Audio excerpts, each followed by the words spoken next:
Bienvenue sur la chaîne de Rangeman Papa Organisé et sur la chaîne Range Échangé de moi-même, Nadia. Salut On tout est le en... monde. On est en conversation avec Baptiste sur une série de questions-réponses que nous ont demandé notre communauté, des questions que nous ont posées notre communauté. Voilà, on a des petits bols avec des papiers. Donc ça, c'est la deuxième partie de la vidéo. La première partie est sur l'autre chaîne. Vous aurez les descriptifs partout sur comment accéder à la première partie de la vidéo. On a fait la moitié des questions. Et là, on va faire ensemble la deuxième moitié des questions. Donc, n'hésite Il n'y a pas pas si tu nous d'ordre. regardes. Voilà, il n'y a pas d'ordre. Vous pouvez voir celle-là en premier et l'autre après. Exactement. Si tu nous regardes en rentrant par cette vidéo-là, après, tu regardes la deuxième partie de la vidéo. Et c'est à moi de poser une question. Hey. Ouais. Ah, Ah, elle est dure celle-là. Comment tu gères les commentaires des haters? Bon, alors, je vais commencer. Je vais être hyper franche sur cette question. Si c'était jusqu'il y a 2 mois, jusqu'il y a 1 mois, j'aurais dit, franchement, des haters, j'en ai pas. Des fois, j'ai des gros relous. Moi, ce que j'appelle hater, c'est pas quelqu'un qui aime pas mon contenu. Quelqu'un qui me dit, je suis pas d'accord avec toi, pour moi, c'est pas un hater. Je suis tout à fait d'accord qu'on me dise, je suis pas d'accord avec toi là-dessus, ou moi, je préfère faire comme ça, ou ouais, c'est pas terrible ta méthode. Je suis vraiment OK avec ça. Pour moi, c'est pas ça des haters, OK? Donc, si des gens me disent, oh Nadia, je suis d'accord avec tout, mais ça, la technique, par exemple, j'ai eu beaucoup de gens qui n'étaient pas d'accord. J'ai fait une vidéo où j'ai dit 10 choses à mettre en place, à virer tout de suite dans votre maison. Et j'ai dit, vous pouvez virer les albums photos, vous enlevez les photos des albums, vous jetez tout ça où il n'y a pas d'humains dessus, vous ne gardez que les humains, vous les mettez dans des boîtes et vous jetez les albums. J'ai eu 40 milliards de commentaires, bah non, pas les albums, ah non, pas les albums. Bon, ça me fait rire, je suis OK. Tu veux pas jeter tes albums, tu les jettes pas. Il n'y a pas de problème avec ça. Moi, je ne viens pas chez les gens arracher les albums. Mais il y a 1 mois, donc février-mars, je l'ai dit précédemment, j'ai eu des grosses vues. J'ai eu beaucoup plus de vues que d'habitude, des centaines de milliers de vues. Et donc, j'ai eu plus de visibilité. Et donc, j'ai eu plus de tarés qui ont eu accès à mes vidéos. Et j'ai eu 2 personnes, dont une essentiellement, qui s'est acharnée sur moi dans les commentaires, qu'on peut vraiment appeler une hater. Moi, je l'appelle une malade psychiatrique. Parce qu'au bout d'un moment, quand on est à vraiment avoir des comportements qui vont à ce point, c'est que la personne, elle est malade psychiatrique. Je peux même pas lui en vouloir. C'est-à-dire que j'avais 15 commentaires d'insultes par jour, pas sur mes contenus, sur moi, sur ma personne, c'est-à-dire sur mon physique, sur mes cheveux, mes habits, mes rides, mon physique, je suis trop maigre, je suis trop ceci, je suis trop cela. Au bout d'un moment, moi, je me dis, je fais pas des vidéos sur YouTube pour me faire insulter, en fait. Je veux bien que tu sois pas contente, je veux bien qu'il y ait des gens qui soient mal élevés. Des fois, c'est pas toujours fin, les commentaires, mais je suis OK avec ça. Par contre, à partir du moment où ça touche à ma personne, je dois reconnaître que comment je gère, j'ai pas bien géré. C'est-à-dire que normalement, les commentaires relous qui sont un peu limites, je fais toujours des réponses comiques. Par exemple, quelqu'un qui me dit, une fois, une nana m'a mis tête de balai. Bon, ça, j'estime que c'est pas terrible. Marquer à quelqu'un tête de balai, je trouve que c'est pourri. Je lui ai répondu, t'as peut-être la tête de serpillière qui va avec. Voilà, je me suis dit, je me suis fait plaisir, ça fait rire, mais je trouve que c'est pas terrible. Franchement, quelqu'un qui marque tête de balai, je me dis, t'as rien de mieux à foutre, quoi. Mais l'autre dont je vous parle, celle qui s'est acharnée sur moi, c'était vraiment, je vais même pas dire les trucs, parce que c'était... Et elle, qu'est-ce que j'ai fait?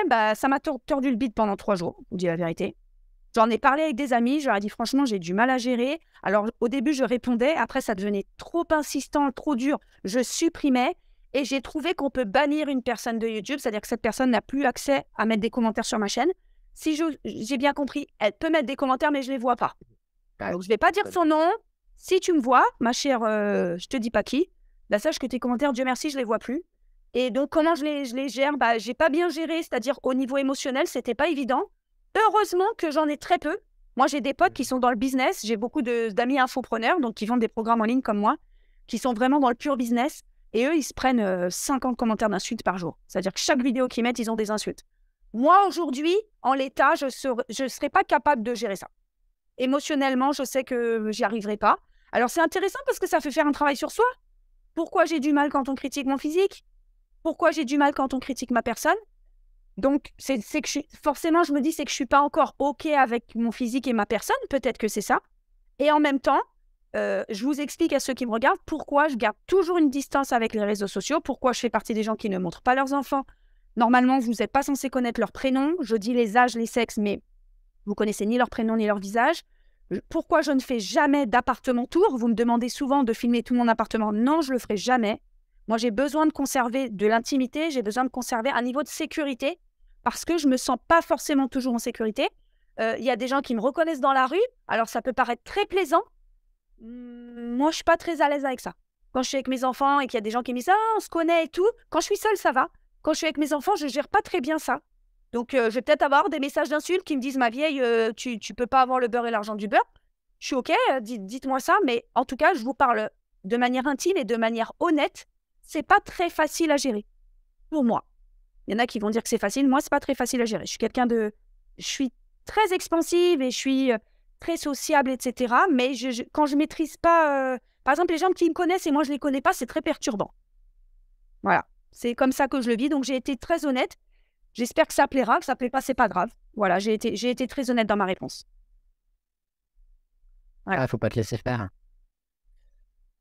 Ouais, non, je me laisse pas faire, mais c'est avec soi, je trouve, la relation, finalement. Ouais. Même si c'est pas avec soi qu'il faut être OK pour bien gérer ça. C'est là-dessus que je bosse, hein, honnêtement. Moi, je suis coachée. Attends, je mets la lumière, il y a du soleil. Moi, je suis coachée. J'ai une coach mindset, comme on dit, et je bosse avec elle là-dessus, sur mon rapport à mon image, etc. Moi, j'ai pas eu ce souci-là. Pourtant, j'ai pas mal d'insultes Ah, tu vois. de temps en temps, mais en fait, je crois que les commentaires purement d'insultes ou méprisants, ils sont arrivés avec le succès. Et du coup, quand j'ai 2 commentaires purement haineux et qu'à côté, il y a 10 000 pouces en l'air, bah, je regarde là et je me dis, bon, bah voilà, les 2 gars, ils ont pas d'importance par rapport à 10 000 personnes qui me disent, ça me plaît, c'est bien. C'est chouette. Et voilà. C'est marrant, il y a un commentaire en fait qui m'a perturbé une fois. Alors, c'était pas du tout un truc méchant, c'était il y a 2 semaines. Il y a 1 ou 2 personnes qui ont dit: «Ah bah tiens, en ce moment, ça manque de vidéos». Et moi, j'étais, parce que je fais pas beaucoup de vidéos longues, parce que moi, j'ai travaillé sur des shorts pour faire des shorts d'avance. Et bah, je travaille quand même beaucoup, je vais pas dire le nombre d'heures, mais voilà, vie d'entrepreneur. Et plus de la moitié de mon temps, je le passe sur de la création de vidéos. Et de voir ça, à un moment où j'étais fatigué et je me sentais pas bien. Ça t'a piqué. Ouais, mais voilà. Bah, après, sinon, pour revenir sur juste les. Ça, a priori, c'est une personne qui m'aime bien, je pense, qui a écrit ça. Bah oui. Mais pour revenir sur les commentaires méprisants, les insultes, en général, si c'est sur moi, je supprime parce que j'estime que j'ai pas à subir ça. Il y a des fois des trucs, des remarques sexuelles, ouais, il y en a un où j'espère que ça va pas traquer la vidéo de dire le mot, mais il y a quelqu'un qui a mis, il y a pas longtemps, voix de pédophile, par exemple. Il y a des gens tout le monde, il y a beaucoup de gens qui ont un avis sur ma voix. Il y en a qui l'adorent, ils disent que ma voix, ça les aide à se détendre. Et il y en a qui la détestent, qui la trouvent horrible. Il y a Alors, je te dis, il y a des ramassis de malades mentaux. Moi, c'est ça que je me suis dit, en fait. Hein. Et donc, quand c'est sur moi, je lire. Et par contre, quand c'est sur le contenu, et ben, je laisse. Les gens, ils peuvent dire, c'est nul, ça sert à rien, et ben, je laisse. Mais par contre, c'est le truc intéressant, c'est que sur les vidéos longues, j'ai que des commentaires positifs à 100%, mais pas sur les shorts. Et c'est tout à fait logique. Parce que les shorts, déjà, les gens, ils n'ont pas choisi de les voir. C'est l'algo qui dit, tiens, ça, je vais le mettre à lui. Ouais. Quand tu vas de short d'un à l'autre, c'est l'algo de YouTube qui a dit, tiens, je vais mettre ça à cette personne, et la personne, elle n'a pas. Si ça l'intéresse, elle va regarder en entier, mais elle n'a pas cliqué dessus comme une vidéo longue. Elle n'a pas dit, tiens, 10 minutes, tel truc, ok, je vais cliquer pour voir. Ouais. Et il y a aussi, comme c'est très court, très condensé, on fait aussi beaucoup de raccourcis. Il y a pas, quand je fais un short, je peux pas nuancer, je peux pas dire, alors il faut faire telle chose, sauf dans tel cas et dans tel cas, parce que là c'est un peu mieux, ou sauf si vous habitez pas avec un étage, je peux pas tout nuancer, et du coup je prends des raccourcis, et forcément les gens ils disent mais ça n'a pas de sens ce que tu racontes, c'est n'importe quoi. Et je comprends aussi pourquoi il y a beaucoup de commentaires plus méprisants sur les shorts. Ouais, c'est intéressant ce que tu dis. Moi, je voudrais ajouter une chose par rapport à ce que j'ai dit. En fait, je fais preuve d'un biais cognitif. J'ai fait un épisode de podcast donc là-dessus, les biais cognitifs, c'est-à-dire que moi, je fais preuve du biais de négativité.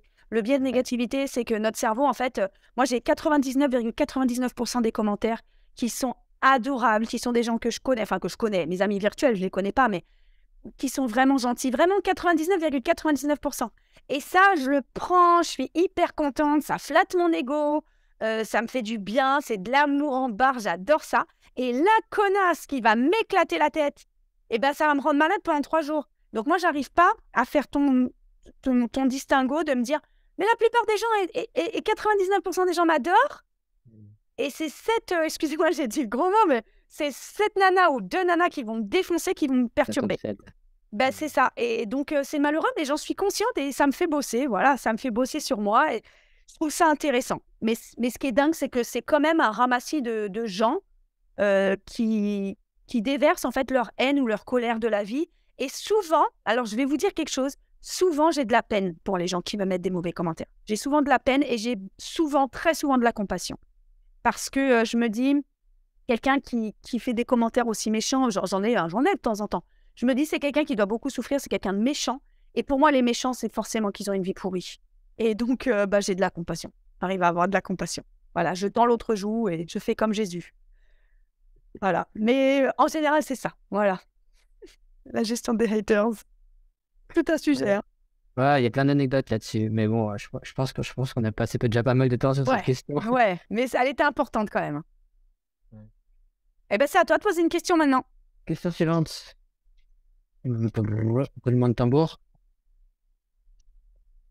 Donc la question qu'on a reçue, c'est est-ce qu'en étant un homme, c'est plus difficile de faire ce métier? As-tu déjà eu des remarques?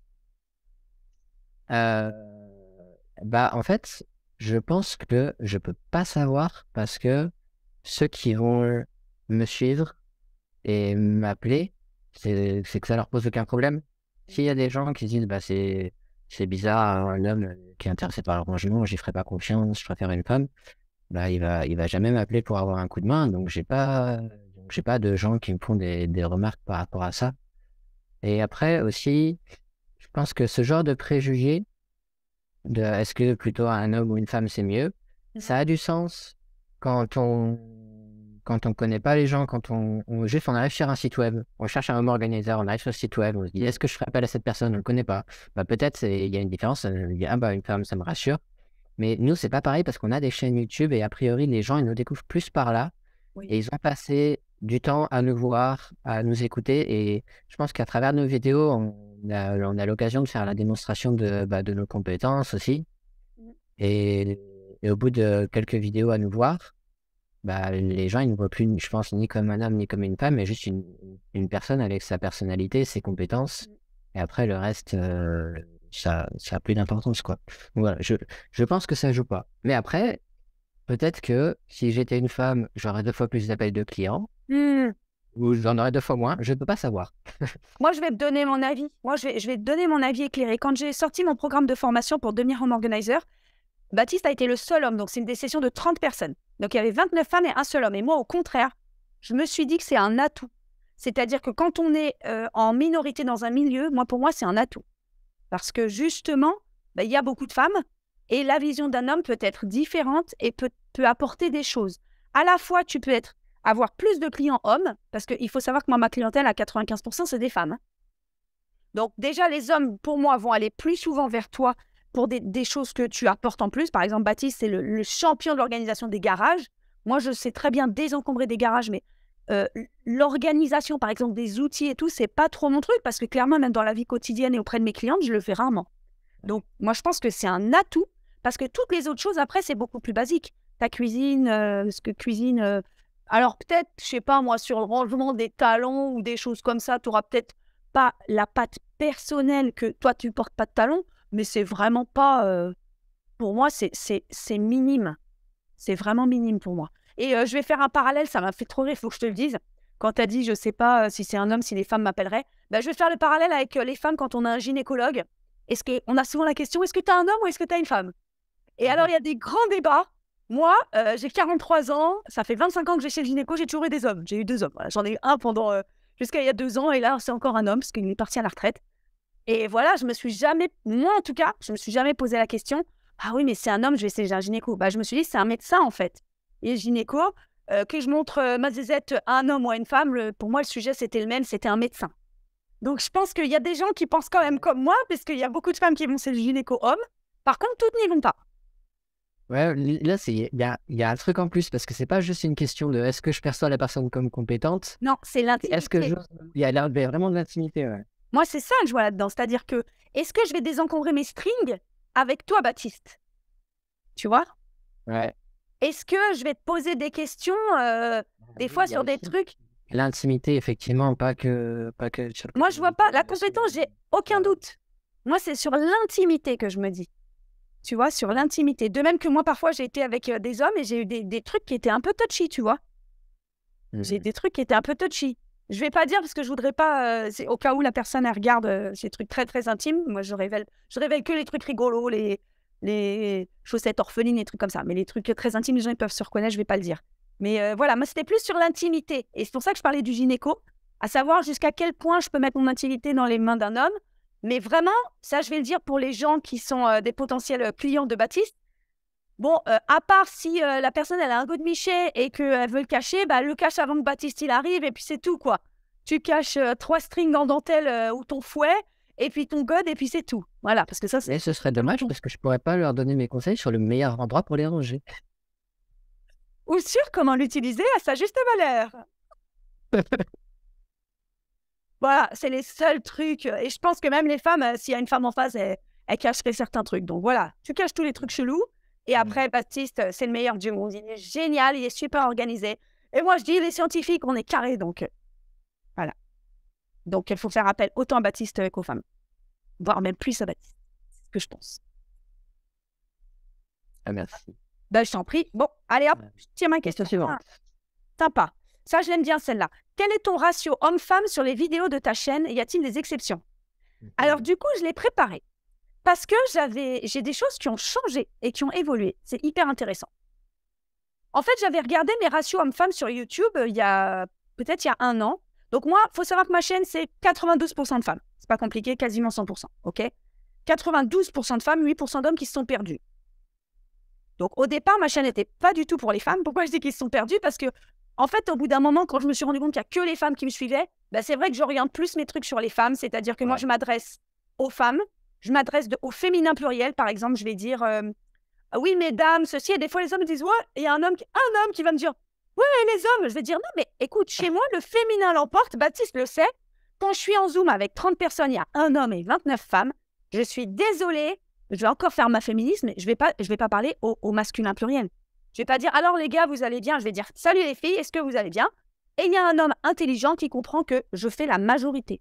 Donc, ouais. Bah, je t'avoue que en fait, j'avais pas compris. Une fois que tu dis que comme j'ai une majorité de femmes, j'accorde au féminin, mais je parle à tout le monde. Une fois que tu l'as dit, ok, pas de problème. Mais je me souviens qu'avant de m'inscrire à la formation, je t'ai envoyé un email en disant je vois que c'est accordé au féminin, mais est-ce que les hommes en fait sont acceptés ou pas? Ouais. Je savais pas. Mais j'avais marqué, et après, quand tu me l'as dit, je vais te dire, sur mon site internet, j'ai marqué les hommes sont les bienvenus. Parce que pour moi, les hommes sont toujours les bienvenus, j'ai pas de problème avec ça, mais c'est juste que, je vais dire, ils s'en foutent de mon contenu en fait. Donc au bout d'un moment, pourquoi je vais m'embêter à dire au masculin, c'est-à-dire, je vais donner une phrase par exemple, qu'est-ce que je pourrais faire une phrase au féminin ou au masculin Ah oui, si tu n'es pas comprise par ton entourage, dans ce cas-là, il faut leur expliquer. Alors, il faudrait que je dise la phrase « Si tu n'es pas compris par ton entourage, il faut leur expliquer que tu es en phase de rangement. » 92% sont des femmes. Donc, je vais dire « Si tu n'es pas comprise. » Donc, effectivement, les hommes peuvent se sentir exclus, mais en même temps, moi, j'ai besoin d'inclure ma majorité. Et je ne suis pas à 55 ans, je suis à 92%, 8%. Donc, pour moi, c'est important que d'inclure les gens. J'inclus les hommes et je les adore. Et les hommes qui rangent et qui organisent, mais je les adore encore plus. Et je dis souvent, mais purée, si tu es célibataire et que tu habites en région parisienne, mais écris-moi. Voilà, parce que moi, j'adore les hommes qui aiment l'organisation et tout. Mais vraiment, c'est pas le... Ils sont pas intéressés. Et des fois, les hommes qui sont étonnés. Ils me disent, mais pourquoi tu parles pas des hommes? Parce qu'ils sont pas intéressés, en fait. Je sais pas pourquoi. Parce que le foyer, encore, beaucoup, c'est la femme qui s'en occupe. Parce que les hommes ont d'autres préoccupations qui leur sont propres et je ne suis pas contre. Moi, je n'émets pas de jugement. C'est juste une constatation. Alors, dans la question, y a-t-il des exceptions? Oui, j'ai une exception qui est intéressante. C'est que moi, j'ai une partie de mes vidéos qui sont sur les finances, sur l'organisation des finances. Il faut savoir que moi, je suis hyper carrée sur J'en parle pas beaucoup, mais je suis très, très intéressée sur les placements financiers, sur les rentabilités, sur, je sais pas moi, où placer son argent. Voilà. Je suis hyper intéressée sur ces sujets-là. Et quand je fais quelques vidéos, j'ai fait quelques vidéos sur ces sujets-là, qui étaient donc à dominante pour les femmes, puisque ma chaîne a 92% de femmes, et ben là, j'ai plus d'hommes qui regardent. Donc les hommes, ils aiment le pognon et ils n'aiment pas le rangement. Voilà les déductions que j'en fais. Mais sinon, quand je prends globalité, c'est 92% femmes, 8% hommes. Et sur les shorts, j'ai des ratios qui sont différents. Je suis à 85%, 15%. C'est-à-dire que la globalité de ma chaîne, c'est 92,8. Et sur les shorts, j'ai 85% de femmes, 15% d'hommes. Parce que, comme tu le dis, les shorts sont proposés dans le fil. Et en même temps, moi, les shorts sur YouTube, je ne fais pas beaucoup de vues. Donc, c'est pas... Bon, pas beaucoup. Attends. J'exagère dans les pas beaucoup. C'est-à-dire... tu dis par rapport à Insta. Oui, par rapport à Insta, voilà. Disons 100 000 vues par mois sur les shorts sur YouTube, ce qui est quand même beaucoup, 100 000. Pas mal. Ouais. Non, je vais... Ouais, enfin, quand on voit Rangeman à côté qui se fait des millions tous les mois, moi, je suis un bébé, hein. Je suis un bébé, mais je fais beaucoup plus de vues sur Insta en short, voilà. Donc, sur YouTube, je vous ai dit 92,8. Et sur Insta, j'ai pas regardé. Mais ça doit être à peu près la même chose. J'ai aucun commentaire d'homme. J'ai pas eu un homme qui m'a parlé sur Insta. Donc, voilà. Et toi, où t'en es de ton ratio homme-femme? Je serais très intéressée de le savoir. Ben moi, le ratio global, c'est 75% d'hommes. Après, mon rêve, c'est d'arriver à 50%. Je serais super content d'avoir 50-50, d'intéresser plus les femmes. Mais là où c'est un peu de la triche, c'est que je crois que c'est grâce aux shorts. Oui. Qui sont proposés. Parce que sur les shorts, j'ai beaucoup plus d'équilibre. Je suis peut-être entre 60 et 70% d'hommes. Ouais. Et mes vidéos longues, il y a beaucoup plus d'hommes. Si je regarde, bon, là je prends un extrême, mais si je regarde ma vidéo qui a le mieux marché, qui est celle sur l'organisation des taquets français, bon, c'est celle sur laquelle j'ai le plus travaillé aussi, j'ai 96% d'hommes. Ah bah oui, parce que moi je savais même pas ce que c'était un taquet français avant que tu sortes cette vidéo. Donc c'est un système de fixation. Bah je l'ai vu, hein, mais j'ai regardé, j'ai vu ta vidéo. Oui, non, ok. Et je me suis dit, tiens, je vais aller voir un sujet plus sans bricolage, plus orienté famille et enfant, pour voir si le ratio est meilleur. Ouais.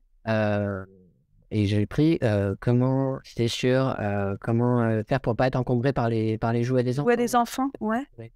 Et j'ai pas noté le chiffre, je sais plus par cœur, mais j'étais aussi entre 80 et 90% d'hommes. Donc ceux qui ont décidé vraiment de me suivre de façon régulière et regarder les vidéos longues, c'est majoritairement des hommes. Ouais. Ah, c'est marrant. Parce que ce qui est quand même important pour toi de regarder le ratio vidéo longue et short, c'est que tu as des millions de vues sur tes shorts, alors que les vidéos longues font toujours beaucoup moins de vues. Et ça, c'est logique. Hein. Donc, je pense que c'est intéressant. Attends, je vais être à contre-jour là.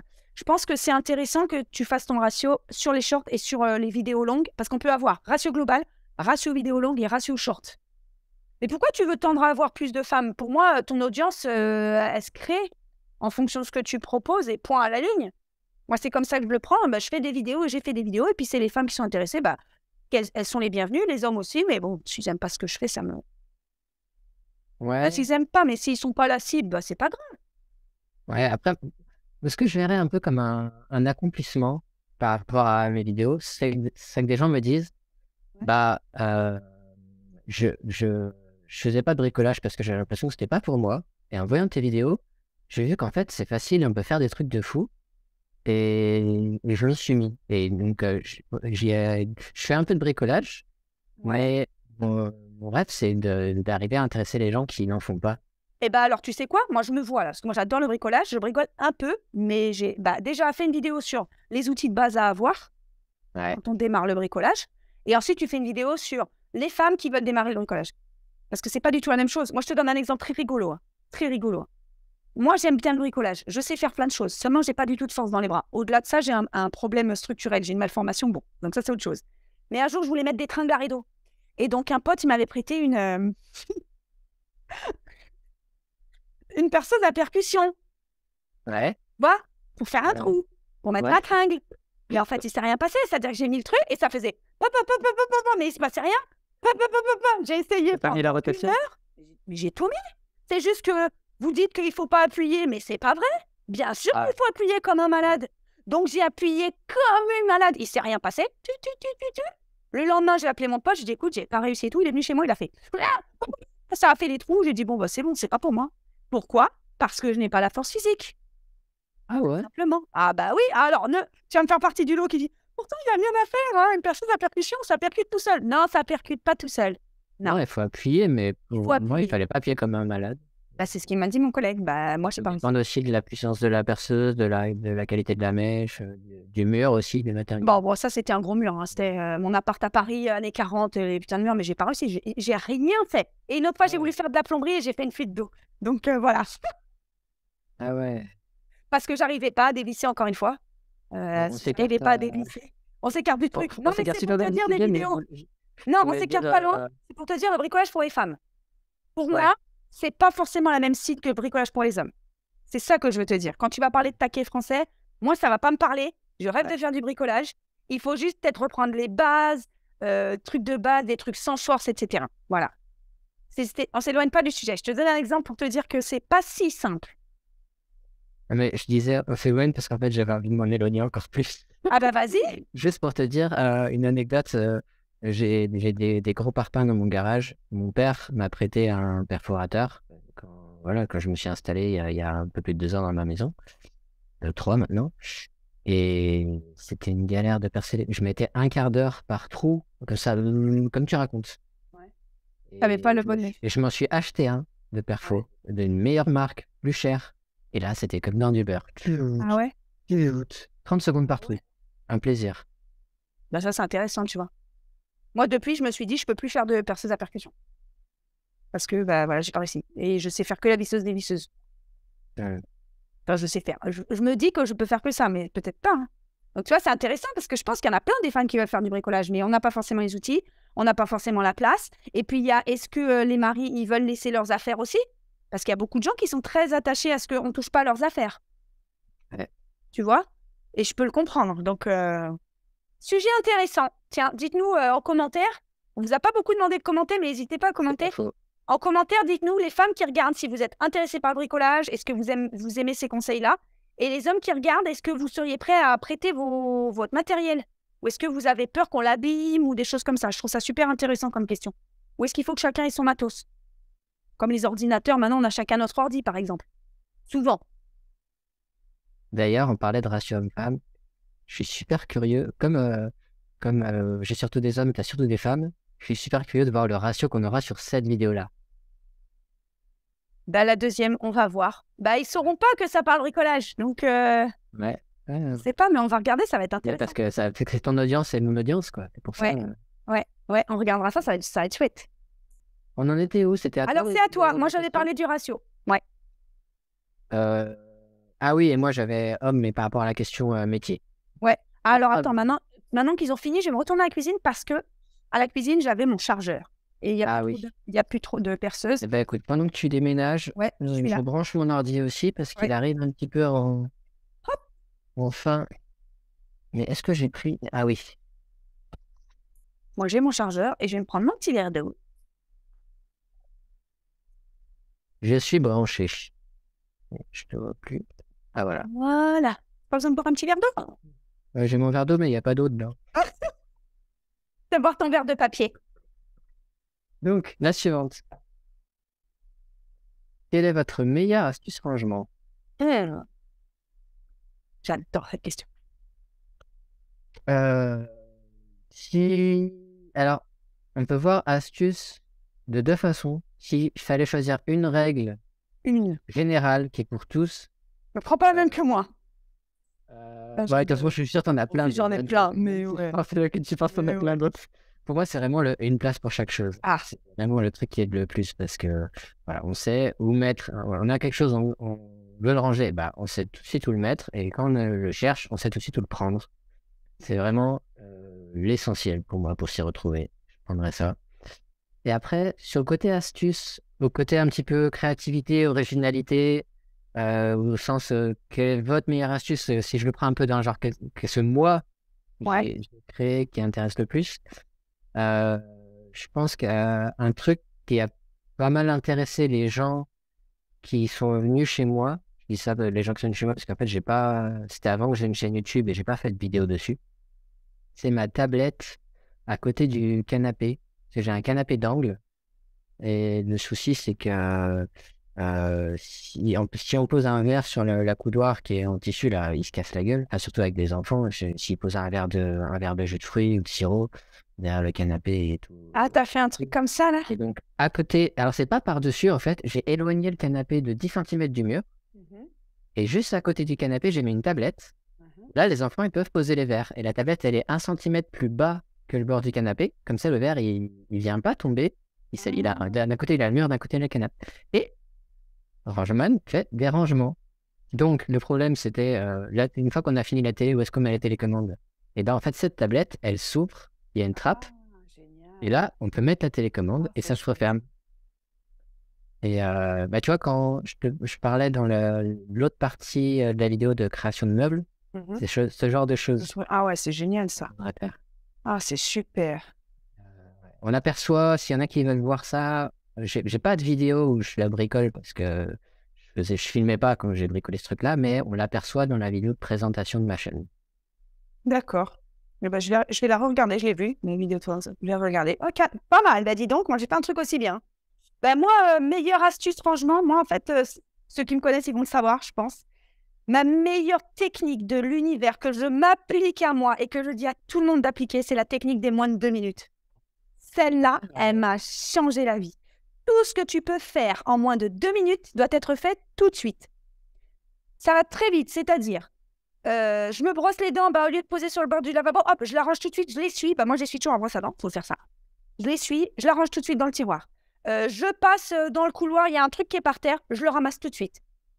C'est vraiment des trucs simples, je traite quelque chose tout de suite. Par exemple, je reçois une lettre à la maison, au lieu de la poser, empiler les lettres, j'ouvre tout de suite, je regarde ce qu'il y a dedans. Si ça me prend moins de 2 minutes, je le fais tout de suite. Peut-être je dois faire scanner la vidéo, enfin scanner le papier et l'envoyer à quelqu'un. Ou peut-être, je sais pas, c'est une facture, je la mets sur mon bureau, je la paye tout de suite. Tout ce qui me prend moins de 2 minutes. Alors, ce qui est rigolo, c'est qu'il y a plein de choses qui prennent moins de 2 minutes dans la journée. Tu peux en faire 30, ça te fait 1 heure. Mais en fait, quand tu le fais, tu t'en rends pas compte. Parce que ça fait que 2 minutes. Mais si tu as tendance à faire comme moi avant, je faisais rien moins de 2 minutes, je laissais tout. En fait, le soir, tu as tout ton bordel de la journée. À la fin de la semaine, tu as tout ton bordel de la semaine. Et après, moi, c'est le moral, c'est juste impossible. Donc, ma meilleure astuce, énorme, je me l'applique tout le temps, c'est tout ce qui me prend moins de 2 minutes doit être fait tout de suite. Et ma meilleure astuce à moi, rangement, moi, je sais pas, je suis pas rangeman, j'ai pas de... moi, c'est, je dirais mon truc où je suis le plus fière dans ma maison. C'est pas de la fierté, mais c'est un truc sympa. C'est que j'ai un appartement qui est assez grand. Moi, j'ai 4 chambres, j'ai 2 salles de bain et j'avais un dressing. Un dressing qui fait à peu près 2,5 mètres carrés. C'était une petite pièce avec une fenêtre. Mais en fait, ceux qui me connaissent, moi, je suis minimaliste et donc, en fait, j'ai pas besoin de dressing. Donc, cette pièce, j'en ai fait mon bureau. C'est-à-dire que dans un renfoncement de mur où normalement il y a un grand placard, j'ai mis une planche et j'ai fait mon bureau. Et je travaille dans cette pièce beaucoup d'heures. Donc, je suis hyper contente parce que je me suis fait une pièce en plus, juste avec le fait que j'ai pas besoin de dressing. Et en fait, mes habits sont juste dans une commode qui est dans ma chambre. Et j'ai squatté un placard qui était dans le couloir, normalement un placard de rangement de famille. Mais comme j'ai pas beaucoup d'affaires, j'ai mis ma penderie dans ce placard, une petite commode. Et ce qui est censé être un dressing pour une femme avec plein de trucs, moi, j'ai un bureau. Donc, j'ai adapté l'espace et j'ai vraiment un bureau fonctionnel. Il est minuscule, mais j'y suis hyper bien. Puis, il y a une fenêtre, donc c'est sympa. Et c'est pour ceux qui connaissent mes vidéos, c'est l'endroit où j'ai mon poster de Wonder Woman. Je fais parfois des vidéos devant une Wonder Woman, un grand sticker. Ça, c'est dans mon tout petit bureau. Et encore 2,5 mètres carrés, je suis pas sûre. Si, 2,5 mètres carrés, c'est ça. Au sol. Donc, voilà ce dont je suis fière à la maison. Est-ce que ça t'arrive, je me demandais si ça t'arrive de faire des fois ça chez des clientes, de les aider à avoir une pièce qui change de fonction? Ah oui, une pièce, pas forcément une pièce. Si, par exemple, chez une cliente, j'en ai parlé il y a 3-4 mois, on a inversé les chambres. C'est-à-dire qu'elle avait une très grande chambre avec un immense dressing avec son mari. Et en fait, ils n'avaient pas beaucoup de vêtements. Et leur dressing, ils rangeaient des trucs, des affaires, des associations. Ils rangeaient des affaires de la maison, de leur famille et tout. Et c'était vraiment le bordel, leur dressing. Mais en fait, c'était le bordel, pourquoi ? Pas parce qu'ils avaient trop de choses, parce qu'ils n'avaient pas assez de choses et qu'ils essayaient de remplir. Et ils avaient une fille qui était ado, qui avait une chambre assez petite et qui n'avait pas assez de place pour stocker toutes ses affaires. Et moi, je leur ai suggéré d'inverser les chambres. Et ils ont trouvé que c'était génial. Alors, ce n'était pas une suite parentale avec salle de bain et tout. C'était juste une chambre dressing et l'autre, c'était une chambre toute seule. Et ben en fait, l'ado, hyper contente, a récupéré la chambre avec le dressing. Elle a pu ranger toutes ses affaires et tout. Et eux, en fait, ils n'ont pas perdu au change parce qu'il y avait des armoires, il y avait déjà des trucs suffisants. Tu vois? Et tout le monde était content, en fait. Donc oui, des fois, je suggère ça. Et où moi, je peux aider, c'est suggérer plutôt de faire des espaces dans une même pièce. C'est-à-dire, où est-ce que tu mets ton bureau? Souvent, les gens ne savent pas trop où mettre un bureau.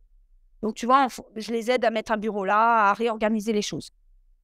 Voilà, voilà. Et ça, j'adore. Ouais, c'est ce qui me plaît, c'est ce qui me plaît le plus aussi, cette partie-là. Ouais. Bon, alors, c'est à moi de tirer une autre question. Allez. Notre conseil pour avoir une maison propre et ordonnée avec des enfants. Alors, moi, ça va être très court. Ah ouais? Ouais, très court. J'ai trouvé une technique qui n'était pas celle que je faisais au début. Mais ma technique pour avoir une maison propre et ordonnée avec les enfants, elle est simple, ma réponse. Impliquer les enfants. C'est tout. Moi, j'ai pas envie de ranger leur bordel. Moi, j'ai pas envie de tout faire à la maison. En plus, je suis une maman solo, donc je vis seule avec mes 2 gosses. Avant, je me mettais la pression et la charge mentale de faire tout le ménage et tout le rangement quand ils ne sont pas là, en me disant Ah ouais. ils sont là, il faut que je profite d'être pleinement avec eux. Mais en fait, c'était pas possible. C'est-à-dire que j'avais 0 temps pour moi. Je me mettais une pression folle parce que je travaille quand même beaucoup. Donc, je suis home organizer, plus j'ai tout mon contenu sur Internet, etc. Et en fait, j'ai inversé la vapeur. J'ai dit, je vais faire l'inverse. Je vais tout faire. Bon, pas tout. Il y a des choses que je fais sans eux, hein, les courses, etc. Mais je vais faire la majorité quand ils sont là et je vais les impliquer. Alors, ils sont tout petits, hein, ils ont que 4 ans et 6 ans, mais ça fait déjà 1 an que je fais ça. C'est-à-dire que c'est eux qui rangent leur chambre, c'est eux qui font leur aspirateur. Hein. À 3 ans, mon fils, il passe aspirateur dans toute la maison. Hein. Et ils adorent ça. Et je trouve non seulement que ça les responsabilise, et puis moi, ça m'enlève de la charge mentale. Et en plus, on kiffe. On met le chronomètre, par exemple. On dit en 15 minutes, on va tout ranger. On se met à courir. Tiens, ça, c'est dans ta chambre. Tiens, tiens. Allez, on remet 5 minutes, on remet 5 minutes. Et bien, Ça marche trop franchement, bien la course. mais c'est la meilleure idée que j'ai eue. Mon fils, il a 4 ans. Son kiff, c'est de laver les miroirs avec une... il appelle ça une... Comment il appelle ça? J'adore ça. La lavette. Ils appellent comme ça au centre de loisirs. Avec la lavette. Moi, j'appelle pas ça comme ça. Mais... Donc, il prend la lavette, il mouille, il me lave les miroirs. Ils adorent ça. Donc, franchement, je suis... Alors, tout le monde me dit, ça tiendra pas. Tu verras, à l'adolescence, ils vont plus rien faire. En tout cas, aujourd'hui, j'ai pas à me plaindre. Ils font leur aspirateur. Dès qu'on rentre, des fois, je dis à ma fille, tu me passerais un petit coup d'aspirateur dans l'entrée? Hop, ils prennent l'aspirateur, ils me font l'aspirateur dans l'entrée. Donc voilà, c'est la meilleure technique que je puisse donner, c'est impliquer les enfants. Alors c'est sûr que si tes gosses, ils ont 17 et 18 ans, mon conseil ne tient pas. Mais quand on commence petit, moi, ça marche. Et Dieu merci, de toute façon, j'ai pas le choix. Voilà. Bah, je suis 100% déjà d'accord avec toi, de les impliquer. Fait, si on range à la place des enfants, bah, on va devoir faire ça toute notre vie. Il n'y a pas de raison que ça change. Après, en général, je donnerais les mêmes conseils que pour les adultes, mais chaque fois avec une différence. C'est-à-dire désencombrer. Alors, je vais pas aller dans les détails sur désencombrer parce que j'ai fait une petite vidéo là-dessus sur comment faire un désencombrement avec des enfants, si ça vous intéresse. Après, avoir des rangements accessibles. Et donc, donc c'est pour les adultes, c'est bien aussi, mais pour des enfants que ce soit accessible, bah, c'est notamment des boîtes sans couvercle. S'ils doivent chaque fois enlever les couvercles, voilà, ça veut dire aussi que ce soit à leur hauteur. Ce qui est, s'il y a des trucs en hauteur, bah, les enfants ils vont jamais ranger parce qu'ils ne peuvent pas. Et je parle toujours de rangement identifié avec des étiquettes, bah, pour les enfants aussi, mais avec des dessins. Et là encore, bah, les impliquer. Par exemple, avec mon fils, on a fait des rangements pour ses Lego.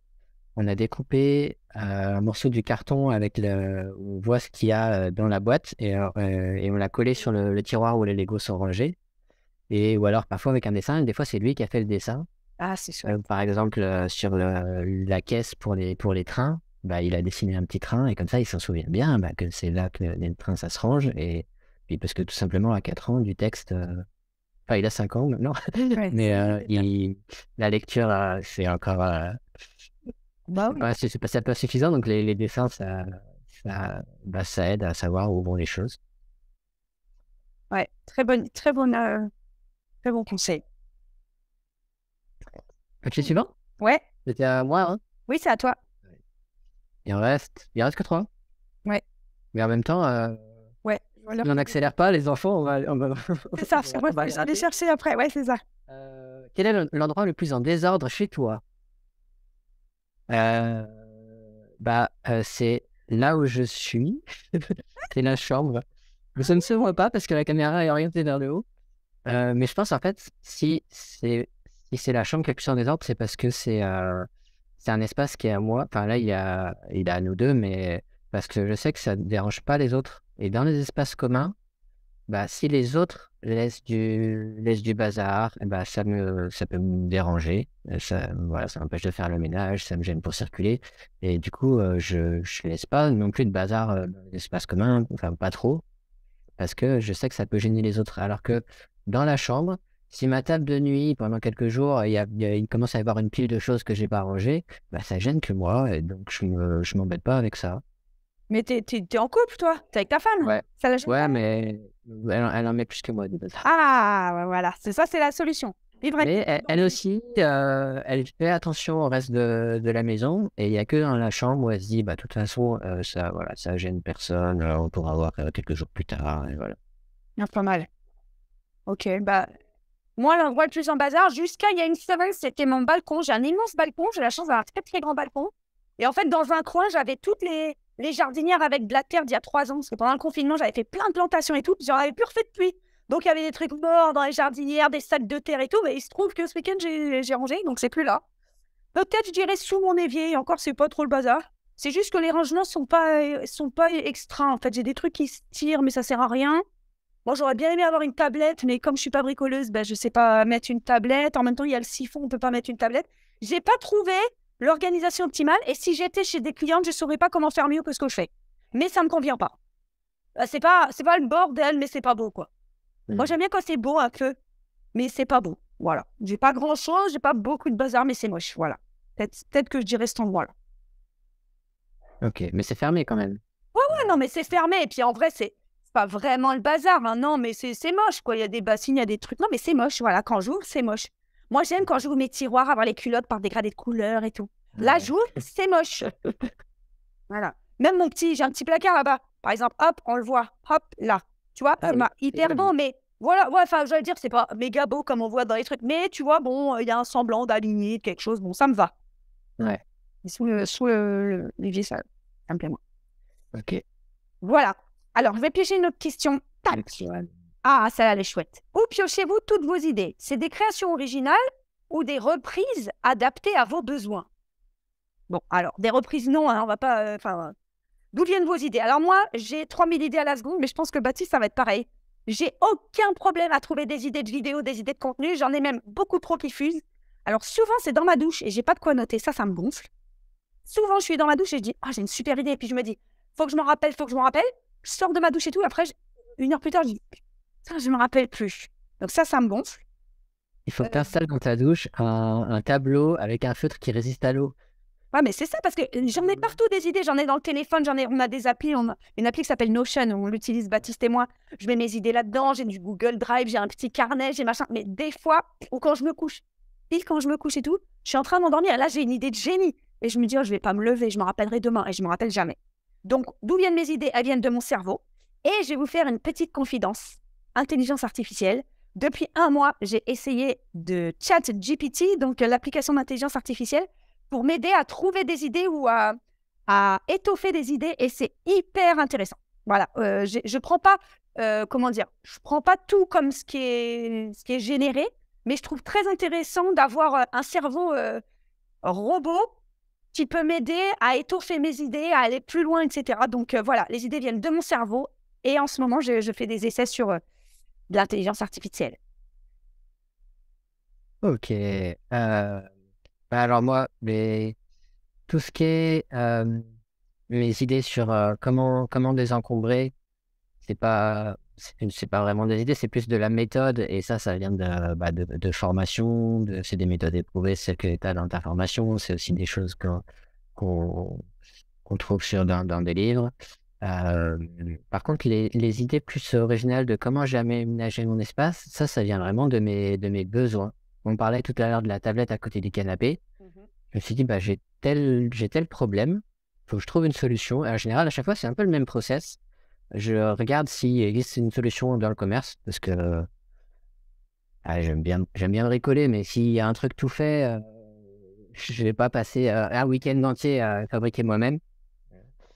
Et souvent, bah, je trouve pas. Alors, je réfléchis à comment le fabriquer. Donc, j'ai une idée, je fais un petit dessin, bah, je vais faire comme ça. Puis, c'est pas ouf, alors je le fais pas. Et après, moi, je m'endors 2 jours plus tard. Là, j'ai l'idée, je chose comme ça. Et donc, je sors tout mon téléphone, je note tout.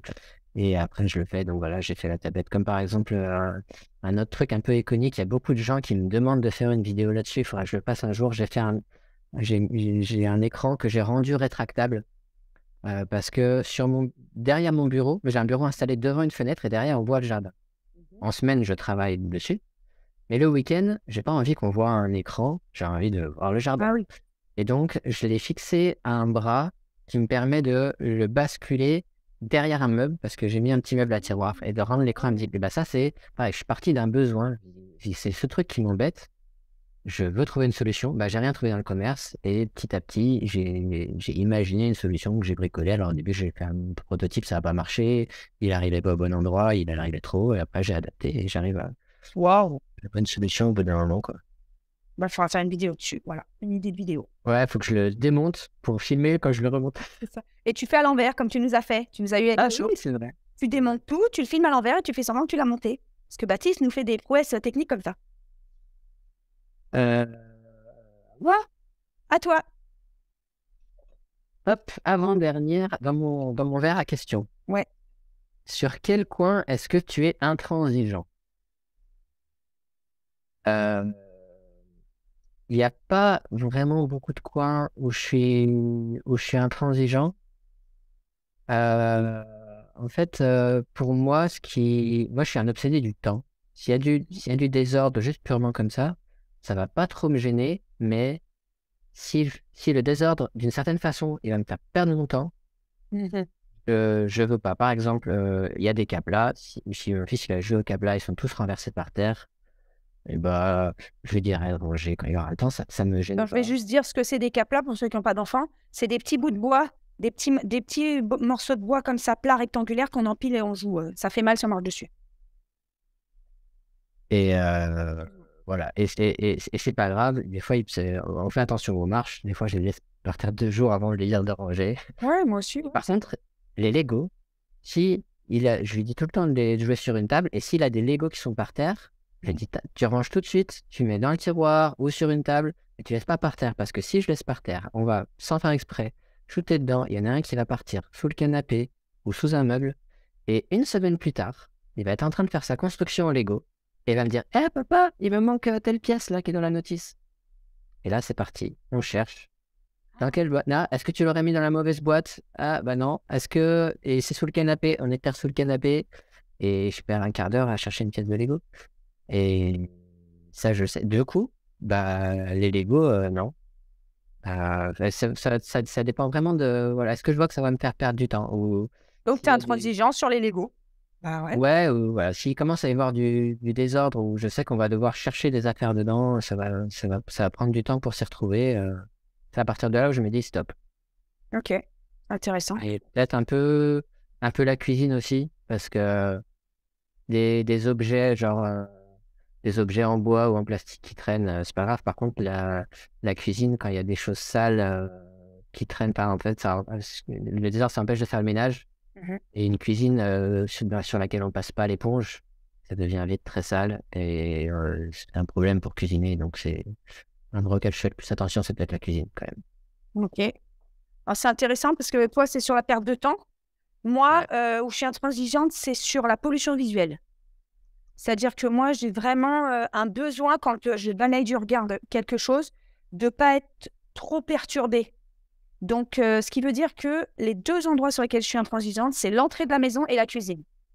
L'entrée, parce que quand je rentre chez moi, j'ai pas envie, et j'ai eu ça pendant des années avant de désencombrer ma maison. J'ai tout fait quand je rentrais chez moi, il y a longtemps, avant mon désencombrement, avant de ranger, changer. Je rentrais et j'étais assaillie par le bordel. Aujourd'hui, quand je rentre chez moi, je veux avoir une superbe entrée qui me dit donc, je veux pas de bordel dans l'entrée. L'entrée, tous les jours, on passe un petit coup d'aspirateur. Dès qu'on enlève les chaussures, qu'on met les chaussures, il y a des petits bouts de terre. Hop, hop, hop, on passe un petit coup d'aspirateur. Je veux que l'entrée, elle soit bien. Ça veut pas dire que des fois, il n'y a pas un cartable qui reste ou il n'y a pas un sac. Ok, mais je peux pas avoir trop de bordel dans l'entrée. C'est pas possible. Parce que j'ai envie, quand j'arrive chez moi, que ce soit le premier endroit qui m'accueille, je le trouve hyper important. Et le deuxième, c'est ma cuisine. J'ai une cuisine ouverte dans le salon. Je suis pas une fan des cuisines ouvertes. La cuisine était déjà ouverte quand j'ai acheté cet appartement. Et j'aime pas les cuisines ouvertes pour ça, parce que pour moi, il faut qu'elles soient nickel, les cuisines ouvertes. Alors que quand c'est fermé, tu peux laisser des trucs dans l'évier, tu peux laisser un peu de bordel, bon, bah, c'est pas grave. Mais moi, je suis quand même souvent chez moi. Quand je bosse pas à l'extérieur, je bosse de chez moi, je fais des coachings visio, je bosse dans ma cuisine, parce que j'ai aménagé mon plan de travail pour pouvoir mettre un ordinateur. Donc, je pourrais pas être dans un bordel, quoi. Je peux pas passer la journée, tu vois, de passer d'une pièce à l'autre et avoir que du bordel tout le temps. Enfin, j'aurais pas le moral.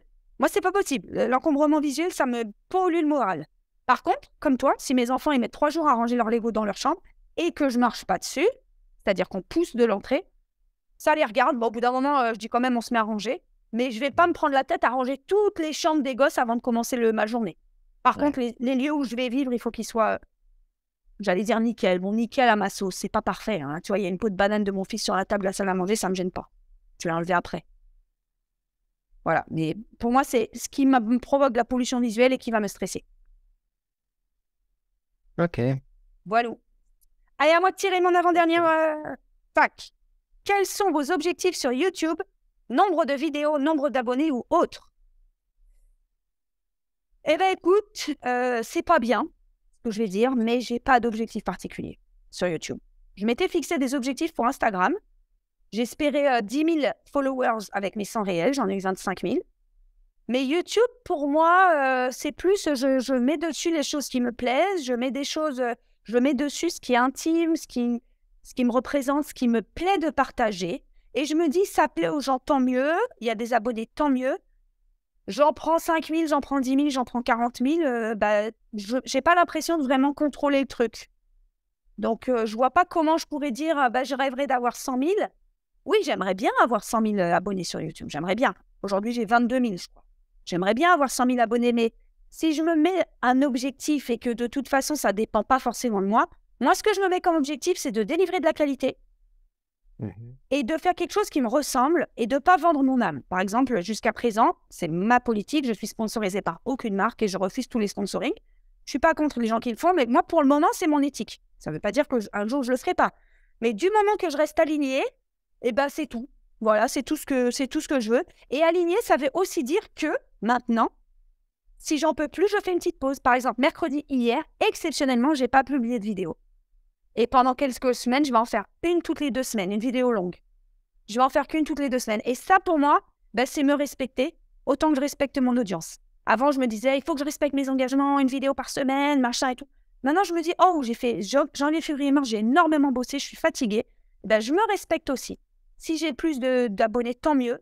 Mais voilà, j'ai pas d'objectif précis tant que je me respecte et que je respecte ma communauté.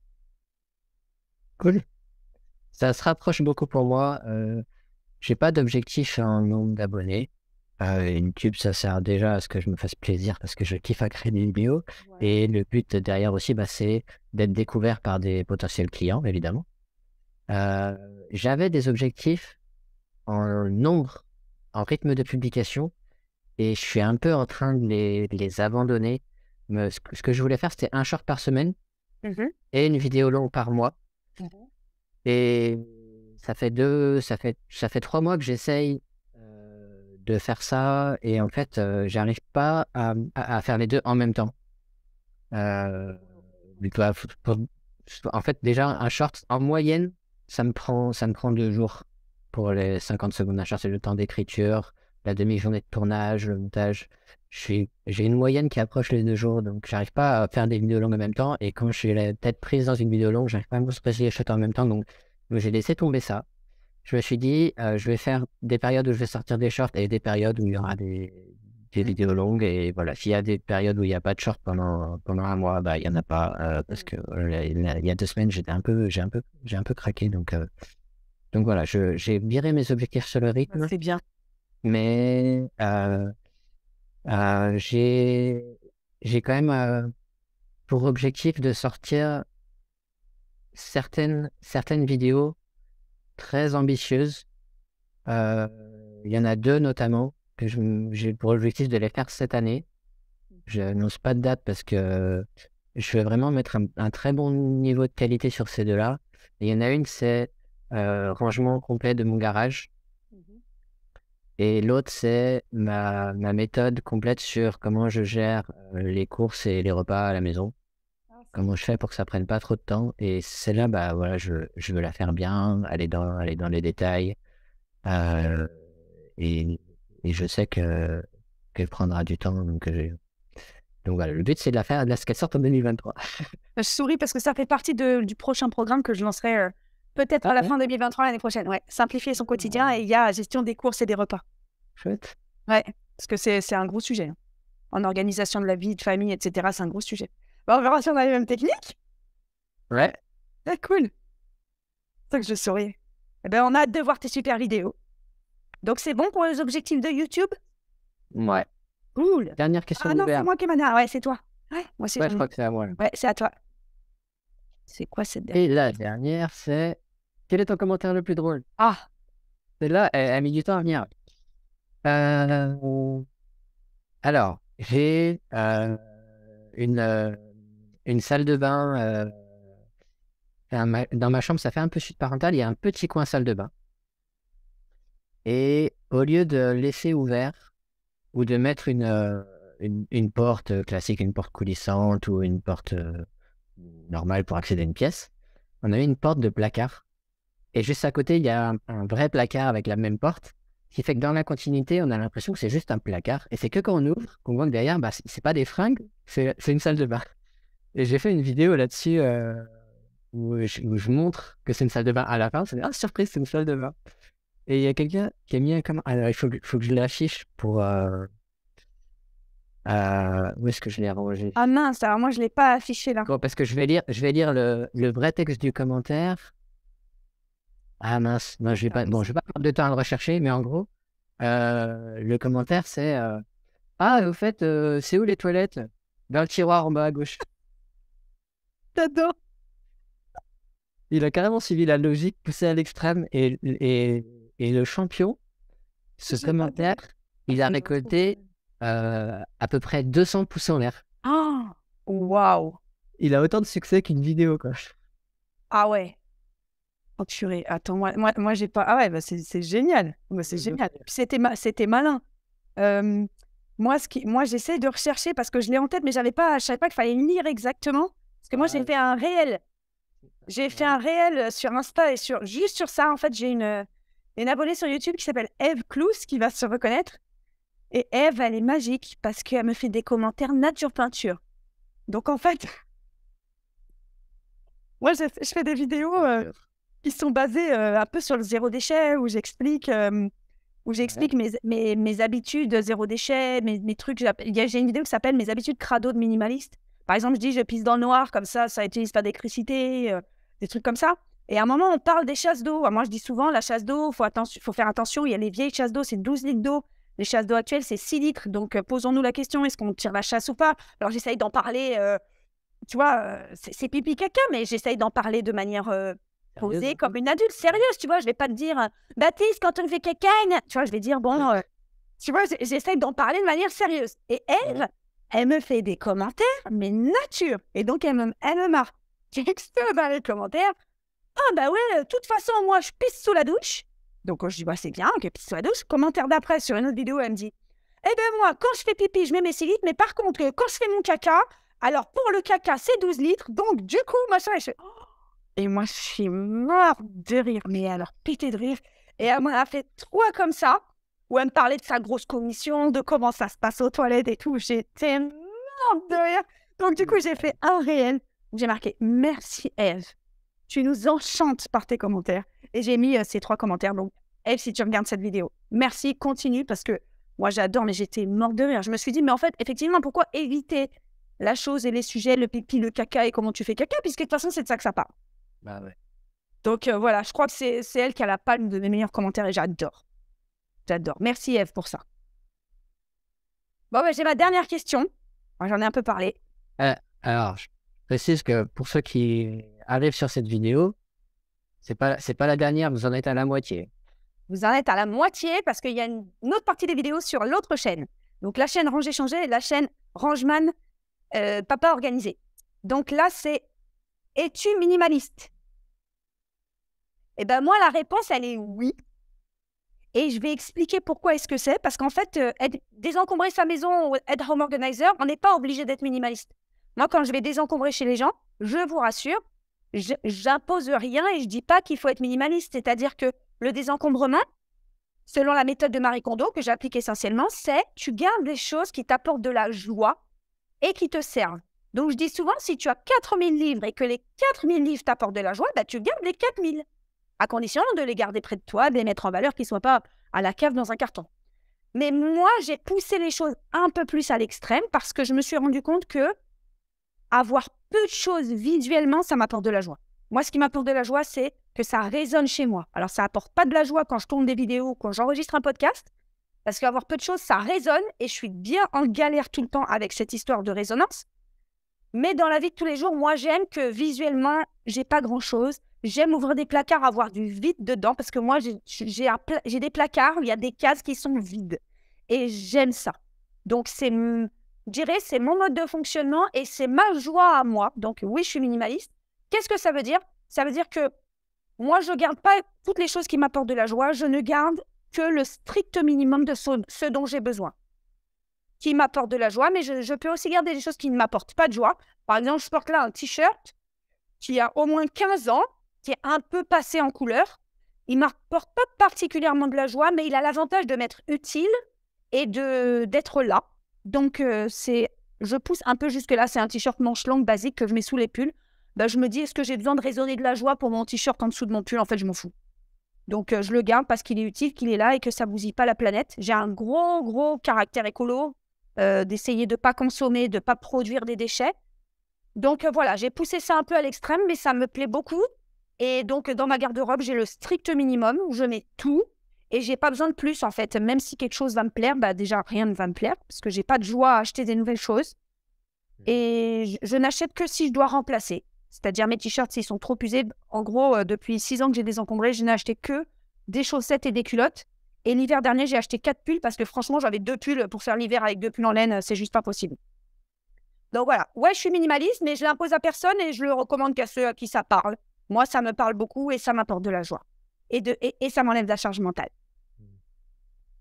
Et toi, Baptiste? Eh ben moi, je suis pas minimaliste, mais je l'ai été une période de ma vie où ça avait plus de sens.